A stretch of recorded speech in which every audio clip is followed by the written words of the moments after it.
should be the most innocent members of society.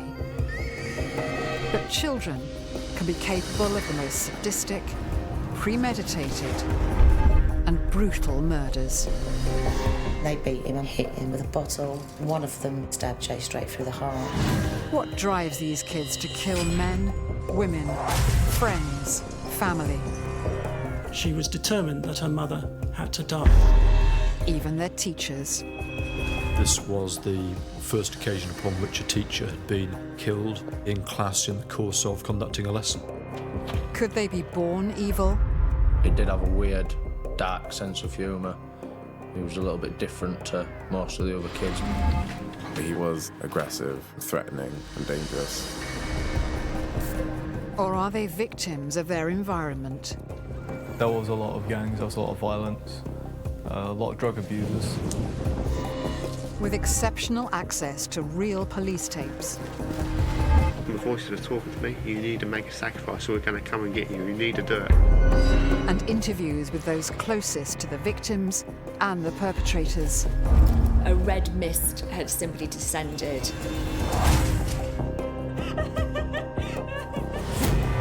We reveal what made them such savage killers.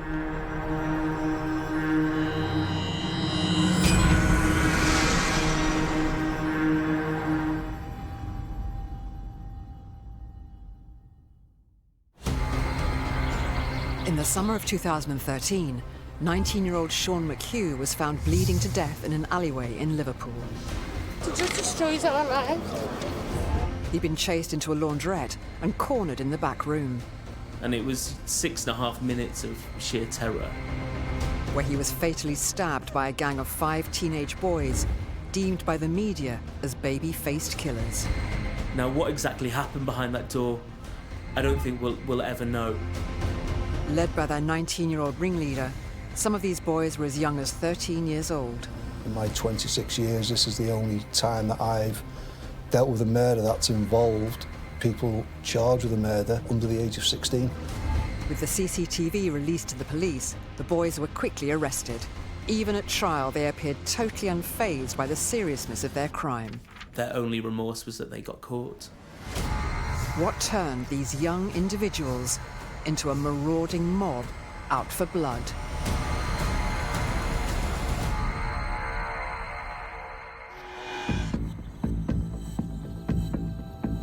Anfield, Liverpool, is a residential district to the north of the city centre. Those who live here say it has a strong sense of community. However, there's no ignoring it has its issues. Anfield itself is a tough, gritty, rough and ready inner city suburb. You know, there are some great salt-of-the-earth people there. It's a tight-knit community, but there are, massive issues with deprivation and poverty and kids entering crime at an early age. Having worked as a probation officer in North Liverpool for 18 years, James Riley has experience working with convicted young killers. I run a programme called Get Away and Get Safe, which is an intervention which is delivered around the country for young people, hopefully to deter them from getting involved in gangs. Like many other inner city areas, we had problems with gangs and street violence.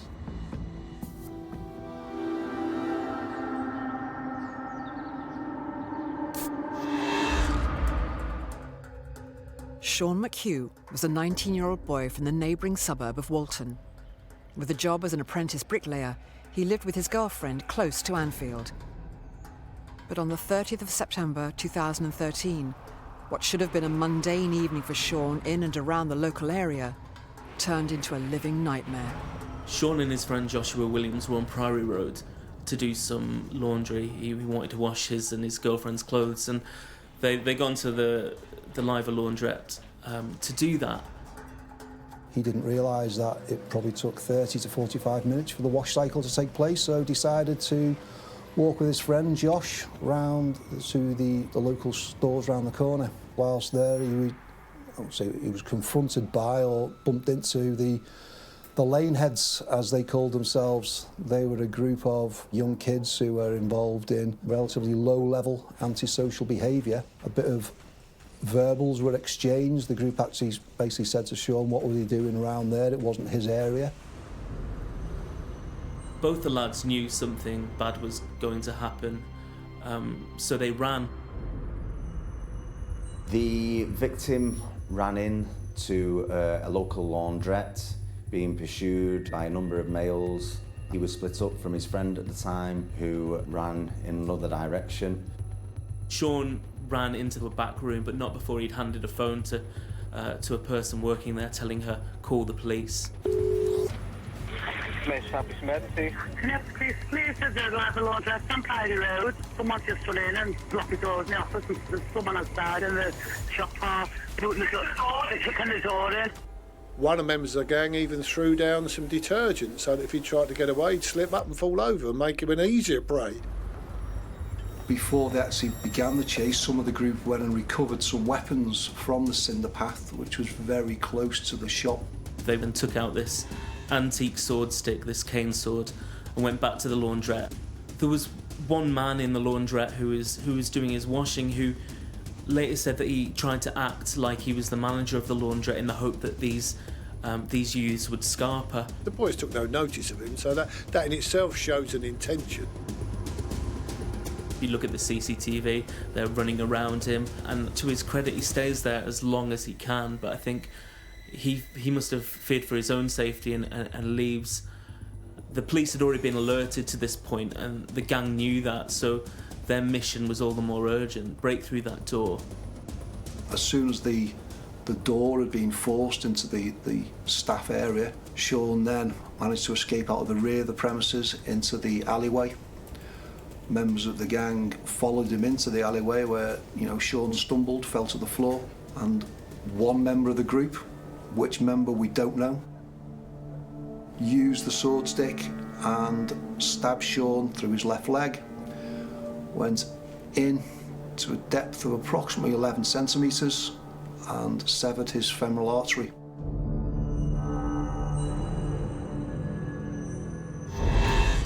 And it was 6.5 minutes of sheer terror. What must have been going through his head, knowing that he was trapped like that and that there were these yobs armed trying to get at him, God only knows. It's difficult to comprehend how much fear Sean McHugh would have been in when faced with that mob. The natural instinct in human beings when in dangerous situations is to do one of three things: fight, flight, or freeze. In this situation, Sean McHugh couldn't fight. There were simply too many of them. He couldn't freeze because they would have attacked him. So he did the only thing he could. He ran.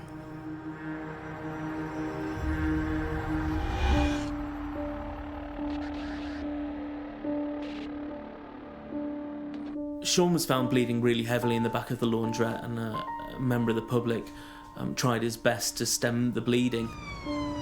Having lost too much blood, Sean McHugh died in hospital 4 days after the attack. This was a shocking crime for Liverpool, as it would be for any city.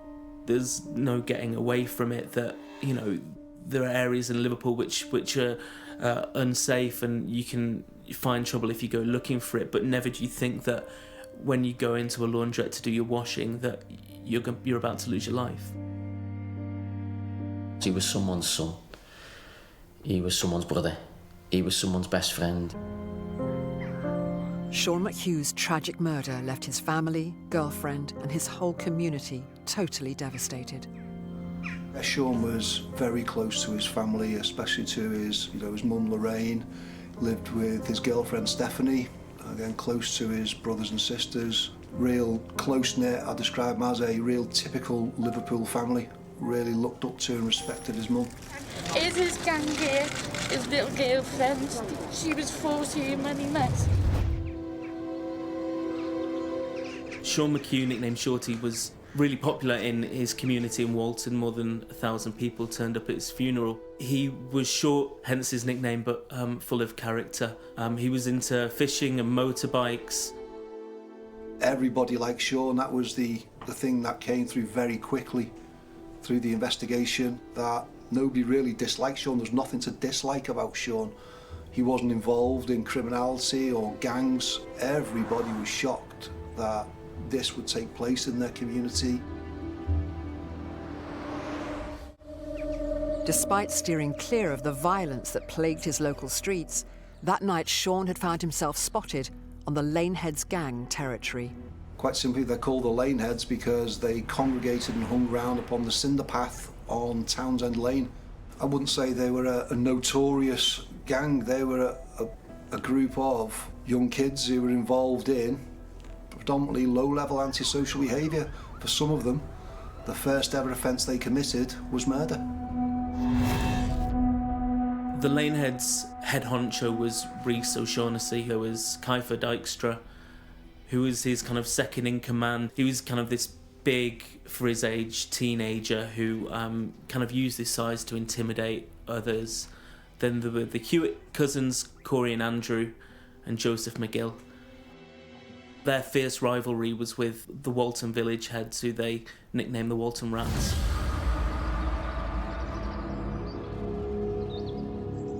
The people that Sean would hang out with in Walton would have been members of the Walton Village Heads.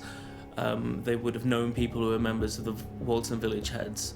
And because of that, the Laneheads would have known that Sean was affiliated to them. Several months before the attack on Sean, Kiefer Dykstra got stabbed during a fight with members of the Walton Village Heads.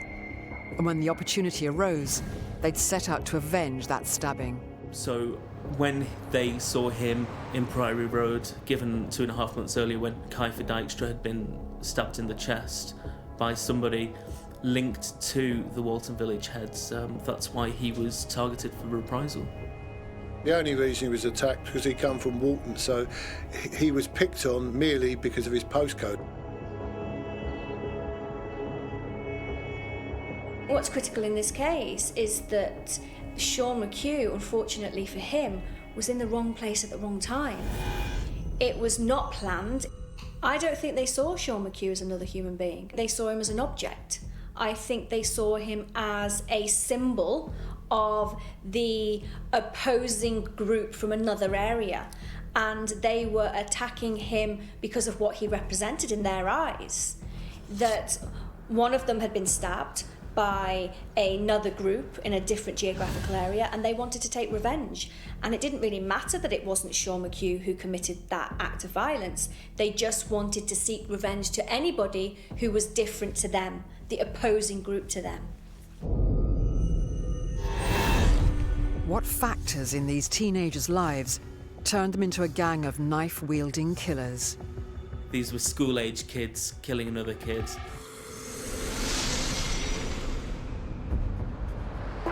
In the early evening on the 30th of September 2013, 19-year-old Sean McHugh had been doing his and his girlfriend's laundry when he was cornered and fatally stabbed by a local gang. Shockingly, a gang with members as young as 13 years old. These 5 teenage boys had outnumbered Sean and hunted him down as a pack. When these young people are together, they behave differently. I often look at some of these high-profile cases and think, would that person or would those boys have acted the same way if they were on their own? And the answer is usually no. But when they're with others, they feel less responsible for their actions.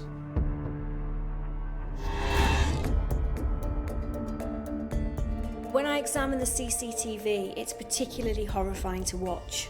What we see here is a pack mentality going towards the door, determined to break down that door to commit harm to Sean. In a pack mentality, it's a group situation.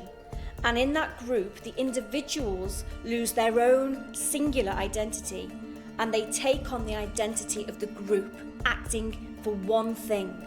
And in this case, the group's identity was about committing harm, was about being violent. Some people describe it as, being like animals on a hunt. I would sometimes describe them just as simply being like sheep and following one another. With more than one suspect to track down, and in a climate where there was fear of reprisals for talking, the police had a daunting task ahead of them. In Anfield, after the killing and in the days after, graffiti started to emerge. Snitches get stitches, and FTM, which means fuck the Matrix. The Matrix is the police's kind of anti-gang unit. There is there is an attitude amongst the gangs that, you know, that the Matrix are the enemy.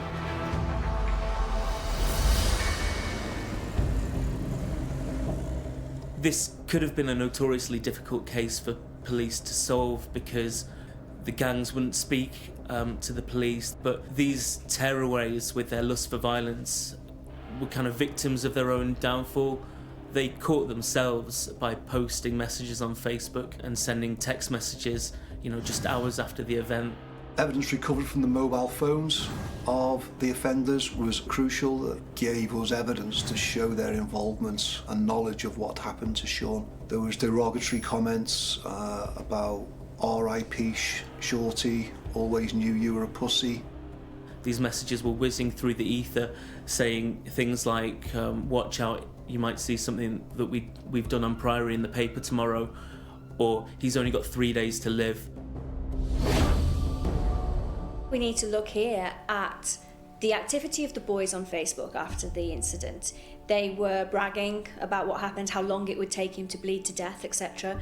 When you look at that, it looks like the boys are callous and show no remorse. But what actually is going on? Why are they so detached from what they've done? When we look at knife crime, we see a total disrespect for life. Like, life isn't important. And when somebody is so detached from how absolutely wonderful life is, it means that they can joke about it because it's something they're seeing everywhere. They're seeing crime, they're seeing knife crime. It's not as shocking as it is to most people in society. So when they're making these jokes online, it's shocking to us. To them, it's just part of what they do.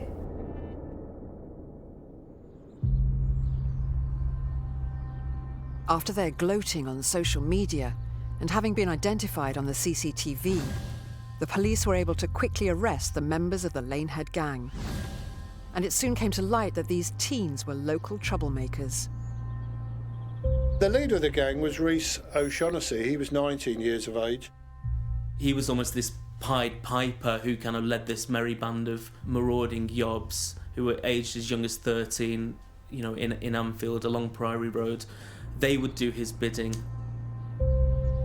They were known to the local policing teams, so some of our uniformed colleagues did know them, because again, they were just involved really in low-level antisocial behaviour in the area, causing a nuisance really.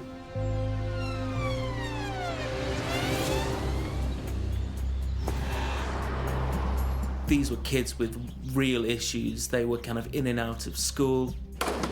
They bunked off all the time. They were hanging around late at night and causing misery for the community. When they would go to school, they'd finish and kind of loiter around on street corners, intimidating others, you know, a general catalogue of antisocial behaviour. When I'm looking at the profile of the boys involved here, we see a pattern of poverty. They all come from what we call vulnerable locations, areas that have high crime, high unemployment. They were in trouble with the police, they were often not in school, they were getting into lots of trouble in the local area. And what that tells me is that there must have been some lack of boundaries in these young boys' lives. With few boundaries at home, and having been assessed as having very low IQs, the boys struggled to fit into conventional schooling and turned to the streets. They were all in alternative education provisions. The majority had been excluded from mainstream school. Some of them had problematic family lives. A number of them struggled at school. They were persistently absent from school. The boys had low intelligence and poor cognitive ability. And what that means is that they would be more easily led, less able to make sensible decisions, and less aware of the consequences of their actions. And in the case of Corey Hewitt, he had an IQ of 69 that puts him in the very low category of intelligence. So he actually had a mental age of about a 6 or 7 year old.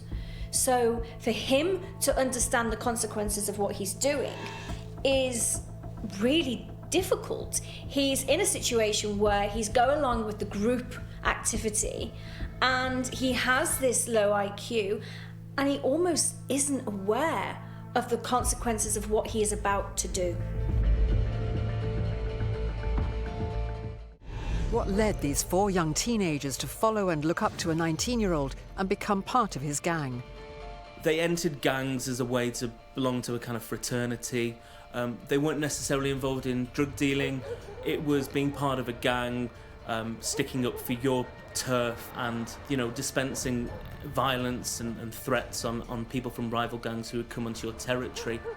There's a whole host of reasons why young people will get involved in gangs. Maybe being excluded from school, being on the streets, having no purpose, no identity, time on their hands, nothing better to do. The gang gave them that sense of belonging, sense of group, sense of purpose that maybe they didn't get through schooling or at home.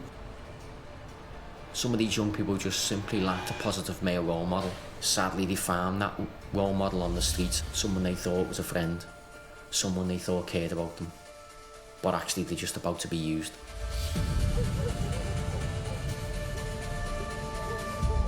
With the boys looking up to their older leader, it's evident they found a sense of belonging in the Laneheads. Given how young these teenagers were, to what extent was them joining the gang a conscious choice? I think sometimes we can be slightly naive with gangs. I think that if you're a young person living on a housing estate and a gang is on that housing estate, there are kids that would tell you that if you're not part of the gang, you must be against that gang, and therefore that gang will turn on you. In these suburbs of Liverpool, there's enormous peer pressure, and one of the ways to kind of get your kudos is to be a member of a gang. So if you were in a gang, while the rest of society would see you as a bit of a street urchin, to your peers and to other people of that age, it was a mark of respect. Young people don't think that deep about why they join in a gang. They might be a group of friends that they know, they might be a group of friends that they've born and been brought up with. There's massive appeal to these boys to belong to a gang. What belonging to a gang often gives young people is a sense of identity. They're often referred to as street families, where they don't have their own positive identity, they take on the identity of the gang. And also, in an area where there's high crime, that also gives them a sense of security, a sense of belonging, a sense of protection. I'm with my gang and I'm okay when I'm here. It gives them support. So to not be part of that group would have been very difficult. By virtue of growing up around Townsend Lane in Anfield, these impressionable young boys became part of the Laneheads gang. By entering into this world of street violence, had they lost their sense of what was right and wrong? My personal view is that you may have an IQ of 69, you may have a limited vocabulary, you still at that age know the difference between right and wrong.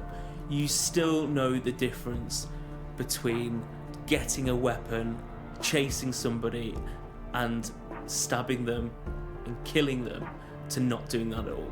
From my point of view, you can say what you like about fractured backgrounds, you can say what you like about opportunities that these kids have, but there are plenty of other kids in Anfield and Walton that don't go around killing people.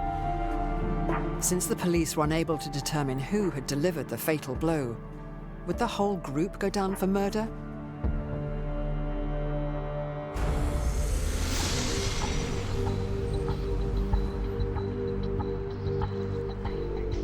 In September 2013, Sean McHugh from Walton, Liverpool, was stabbed simply for being on a rival gang's turf, despite never having been involved in a gang himself. The suspects were all identified and arrested within 24 hours of the attack. These tearaways, with their lust for violence, were kind of victims of their own downfall. Led by 19-year-old Rhys O'Shaughnessy, shockingly, the other 4 gang members responsible for Sean's death were under 16 years old. With the police investigation unable to identify which boy had delivered the fatal blow, the court proceedings would have to decide if they should all be found guilty of murder. It was tense in court. It really was. These were young kids. Their families insisted that, although they were involved in the incident, they didn't stab Sean, so they weren't guilty of murder. Whereas Sean's family were insisting, throw away the key. These kids were together. Their actions led to the death of Sean. Everybody involved in this were charged with the murder of Sean McHugh. The law at the time allowed for the charge of joint enterprise. The law of joint enterprise at that time is a common law offence, been around for hundreds of years, which is for a group acting with a common purpose. And the common purpose, we said on that evening, was to cause significant harm and significant injury to Sean McHugh. In cases like this, allows for that charge to take place when actually we don't know who delivered the fatal blow. Having been charged under joint enterprise, the trial centred on the intentions of the 5 boys the night Sean was stabbed. It was the prosecution's case that they intended for the deceased to suffer serious harm that day. For me, it was just swept along in a series of events that, unfortunately, for the deceased, for everyone concerned, had fatal consequences. Under joint enterprise, they all had this mob mentality. Sean died as a result of them acting like this pack of animals. So from my point of view, it was clearly right to charge them all with murder and take it to trial. Individually, these were young people who were antisocial. They were in trouble with the police. They were up to no good. But individually, were they all murderers? We don't know. What we do know is when they collectively came together, they turned into murderers. In court, all 5 of the boys pleaded not guilty to murder. However, using evidence from the CCTV and witnesses, the prosecution suggested the group had serious intent to harm Sean. The gang went in there screaming, "We're going to kill you, we're going to get you." Whether it was intended or not, they had the foresight that Sean would be caused really serious injury. As you see with kind of knife crime incidents all too often, there's no safe place to stab somebody. If you plunge a blade into somebody, there's no telling what damage you'll do. It only takes, as in this case, to use the knife once, to use it on a part of the body where you don't think it'll cause death. In the case of Sean, they stabbed him in the leg. He died very quickly as a result.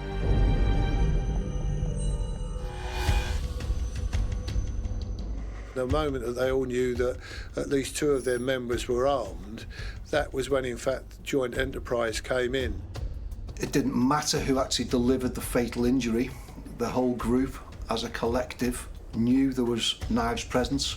They knew the knife was going to be used, and they knew the knife was going to be used to cause significant injury to Sean. One of the things that stuck with me since this trial is not only the manner in which Sean was killed, but the foresight shown by a then 13-year-old boy to spray detergent on the floor just in case Sean did manage to get back out from the back room, that his escape would be impeded and that he'd slip. You can see the intent there. From Joseph McGill pouring down the detergent to Corey Hewitt picking up and disposing of the murder weapon down a drain, Sean McHugh's murder was presented in court as a collective endeavour. What role they played in this murder made it a joint effort by them to intend to cause serious injury to Mr. McHugh. What happens when we look at joint enterprise? We have people who are actively involved. We have people who are goading the person who commits the violence along, so therefore are actively involved. And then we have people on the fringe who may be feeling anxious and nervous, but go along with the situation because they feel that they can't get out of it.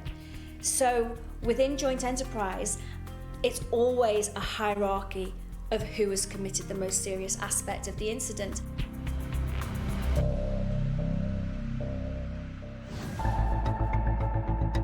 Despite being on trial for murder, the boys never seemed to gauge the seriousness of what was unfolding in court. The atmosphere in court was different depending on which way you looked. If you looked to the victim's side, there was, a kind of constant flood of tears, tissues and sobbing. And then if you looked to the defendants, It was like they were on holiday. They were laughing and joking and smirking. They were tossing paper at one another. One of the boys who was on bail was actually remanded into custody during the trial because of his conduct. Their true age kind of shone throughout the court process. They were misbehaving within the dock. For me, they just didn't take that whole process, the whole trial, as serious as it was for them and for the justice for Sean and his family. What do you think about the conduct of these boys during the trial when they were clearly showing no respect for the court? They were just laughing at us.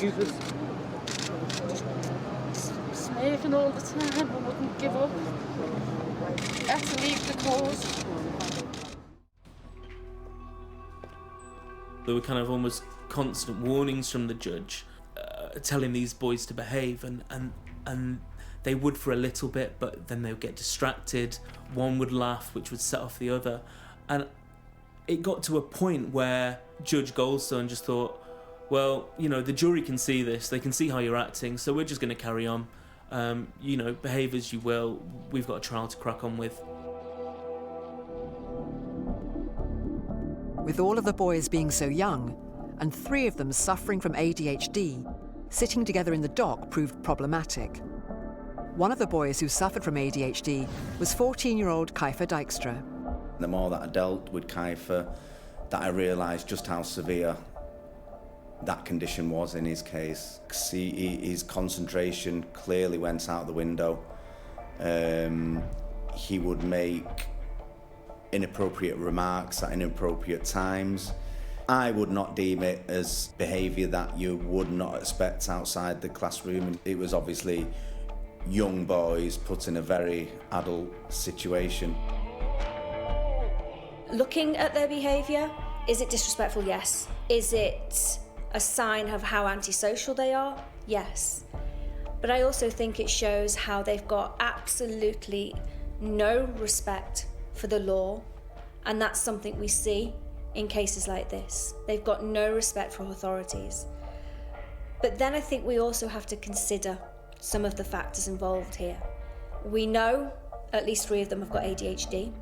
We know that they've got problems with cognitive reasoning, which means that they would struggle to retain information, would struggle to understand information, and would struggle to remember what is being said, which means they then get distracted. In addition, the fact that they were all together, they're continuing with the bravado, the act, look, I'm hard, this isn't bothering me, I don't care about the system. That's why we saw the behaviour we saw in court. You could say that, okay, they had low intelligence, their IQ was low. Did they understand the gravity of what they'd done? Or was this a front? Were they putting on a show to go, you know, we're hard, we're tough, the big I ams, and you know, we don't care what you do to us? And my view is that it falls on the latter. They understood what was going on in court, they understood what they were up for. I think to a large part they enjoyed being there. They didn't like the result, but they certainly liked being the centre of attention. With the boys acting up in full view of the jury, was their behaviour the result of an inability to understand the consequences of the crime? Or did they simply not care that they were on trial for murder?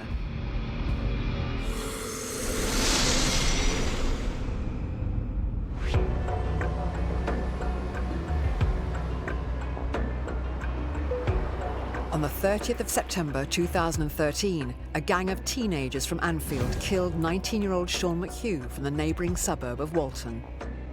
Sean was still a young lad himself. The offenders in this case were even younger, so that is, for me, one of the saddest things about this whole case. Throughout the trial, the 5 boys, some as young as 13, showed little remorse. Under the law of joint enterprise, the jury had to decide if all the boys had intended to cause Sean serious harm that evening, and as a result, were each guilty of murder. You know, I met Lorraine probably 24 hours after this happened, and Lorraine is still as emotional today as she was then. It just destroys our lives. After more than 17 hours of deliberation, the jury found ringleader 19-year-old Rhys O'Shaughnessy and Kiefer Dijkstra, who was 14 at the time of the murder, guilty by a unanimous decision. 15-year-old Andrew Hewitt, Corey Hewitt and Joseph McGill, both 13 years old at the time of the murder, were also found guilty by a majority verdict of 10-2. When the guilty verdicts were given at the end of the trial, again, they were kind of nonchalant with their reactions. It was though they weren't bothered about what they'd just been convicted of. When Judge Goldstone came into court to deliver his sentence, the first thing he did was issue a warning to everyone in the court to stay quiet when the sentences were delivered, and if they didn't, they would have him to answer to. But when those verdicts were delivered, the kind of rules and decorum went out the window. There were shrieks on one side of kind of joy at these life sentences being handed out. There were shrieks from the other side of disbelief that their sons had been convicted of murder and were going to be detained for life.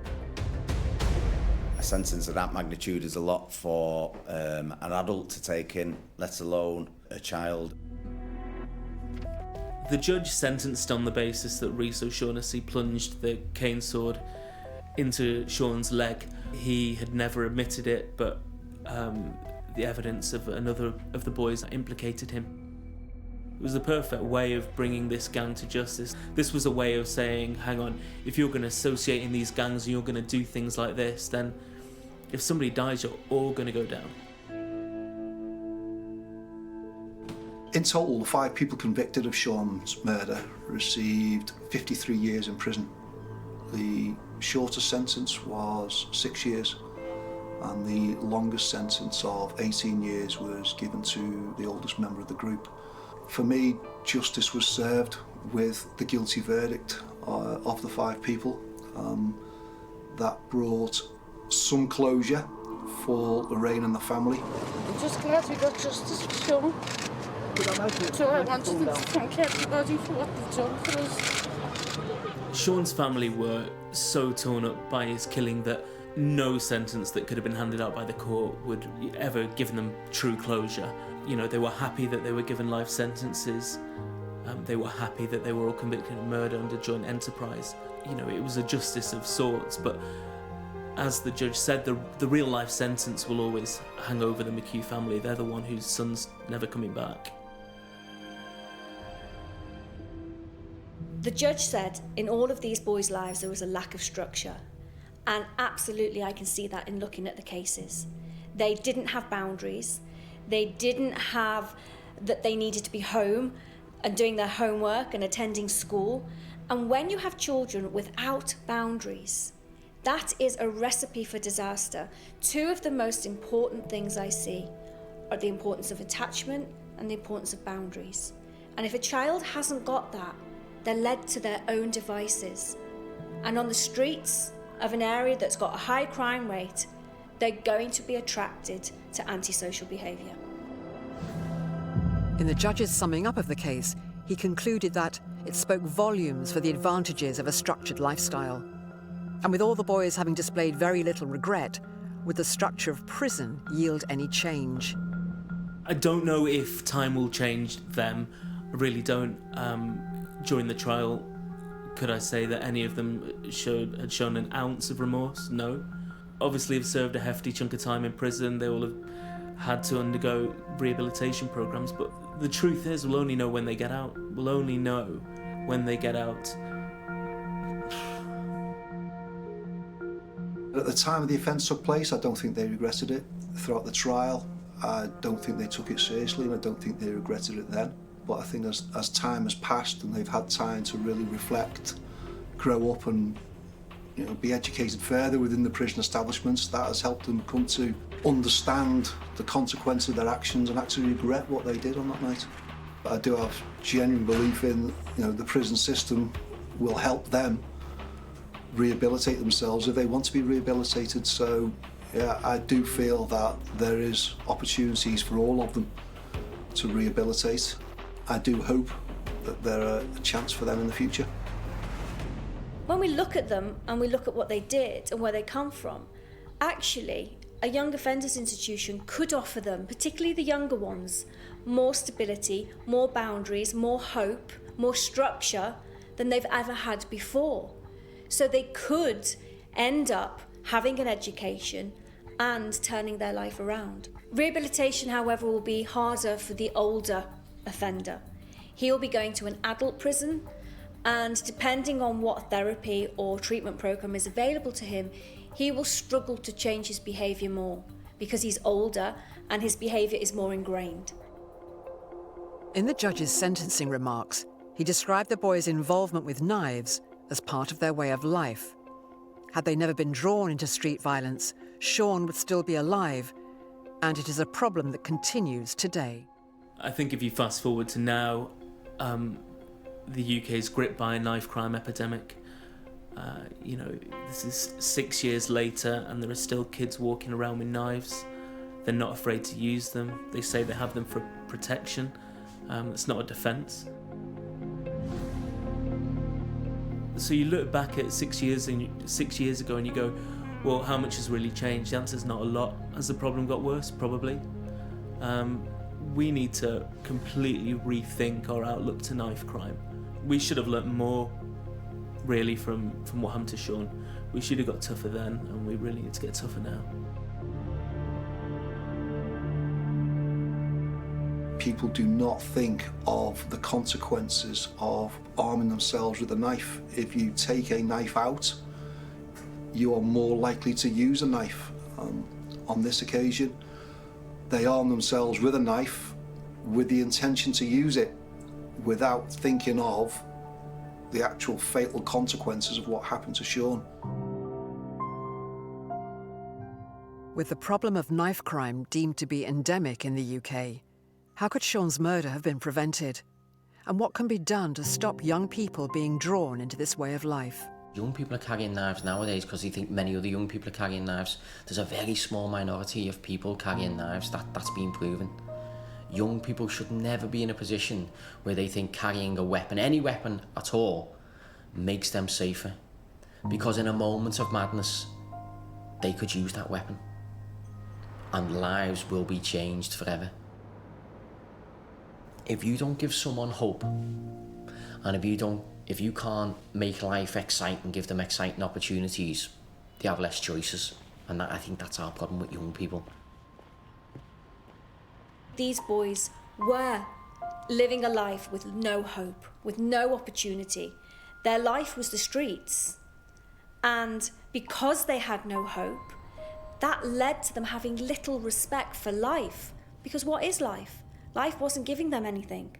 So to take a life was no big deal.